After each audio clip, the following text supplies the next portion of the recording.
Well, thank you. Thank you for the opportunity to speak.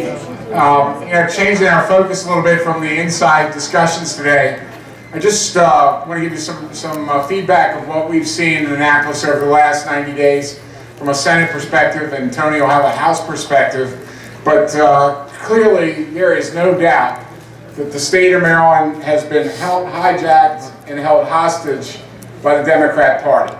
And what do I mean by that? There is no doubt about it that the governor, along with the liberal wing, left wing of the Democrat Party, has hijacked us. And why do I say that?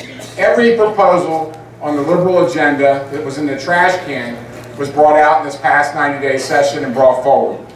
Will that be our governor has become the $3 billion governor. $3 billion, and that's how much in taxes he's raised over the last 7 years of his term through 37 different fee and tax increases. Think about that. Put that in some perspective, the operating budget of the state of Maryland is about $15 billion, and he has raised $3 billion of that annually just since he came to office in the last 7 years. You need to realize the agenda that they moved forward was guns, making honest citizens criminals through the gun process. Let me just say this. The gun bill that passed Annapolis will not save one life. And that is after extensive study in both houses. You should know that is not what that bill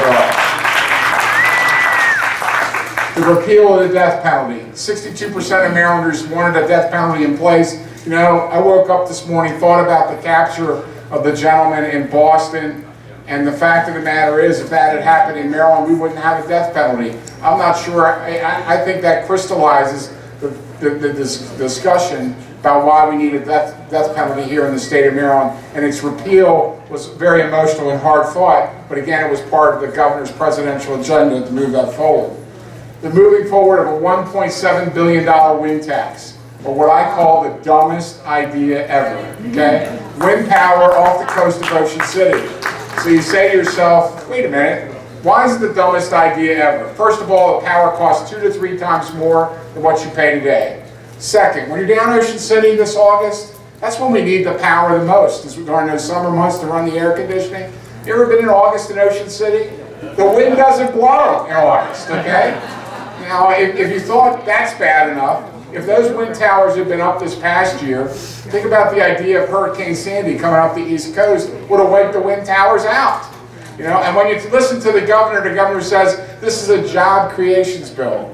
Let me ask you this, as I look across this room, many of you are in business for yourselves or work for a company. Electricity is part of your expenses. If electricity costs go up, you either cut costs, you end up hiring less people, or you move out of the state of Maryland because the input costs are too late. It is the ultimate jobs killer. That's why it's such a stupid idea.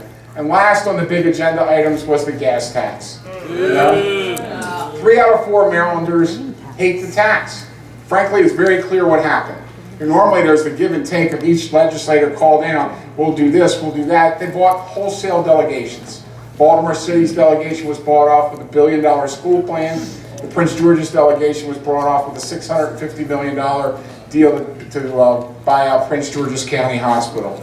So the fact of the matter is, with an agenda moving like this, and there were many other things on that agenda, just highlighting those, the fact is as you go home tonight and over the coming months getting ready for the next election, how many of you are having discussions in your houses and at your family dinners that, you know what, Maryland is becoming a state in which the people that live here are the people who have to live here.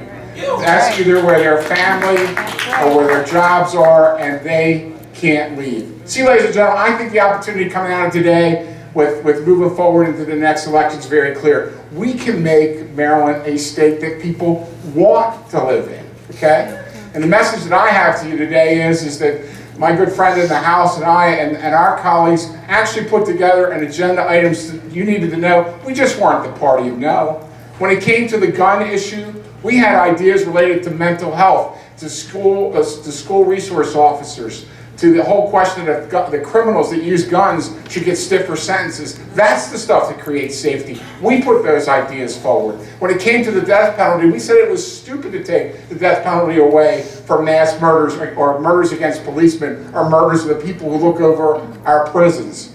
We thought it was just dumb to take our $1.7 billion of your money and put it in the window of Ocean City, but we think it's a great idea to use natural gas that could be created here in the state and used to effectively reduce our carbon. We think that's a smart idea.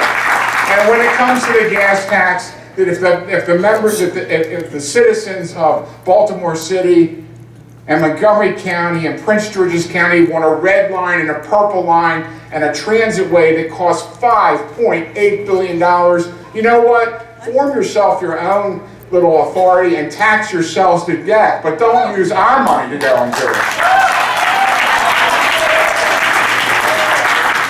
So, you know, ladies and gentlemen, you need to know that it wasn't just us saying no in Annapolis. We put together ideas and bills that move things forward, that didn't need your taxes to be raised, and we didn't have to go down this liberal rat hole that we've gone down as far as the state is concerned. In wrapping up, let me just say this. There's a part in Animal House in which John Belushi addresses the fraternity, in which he says, it isn't over until we say it's over. And ladies and gentlemen, when I look out in this room, we've got a lot to run on in 2014. After all, any government that's willing to go out there and tax rain has got to be susceptible in our next election. Thank you very much.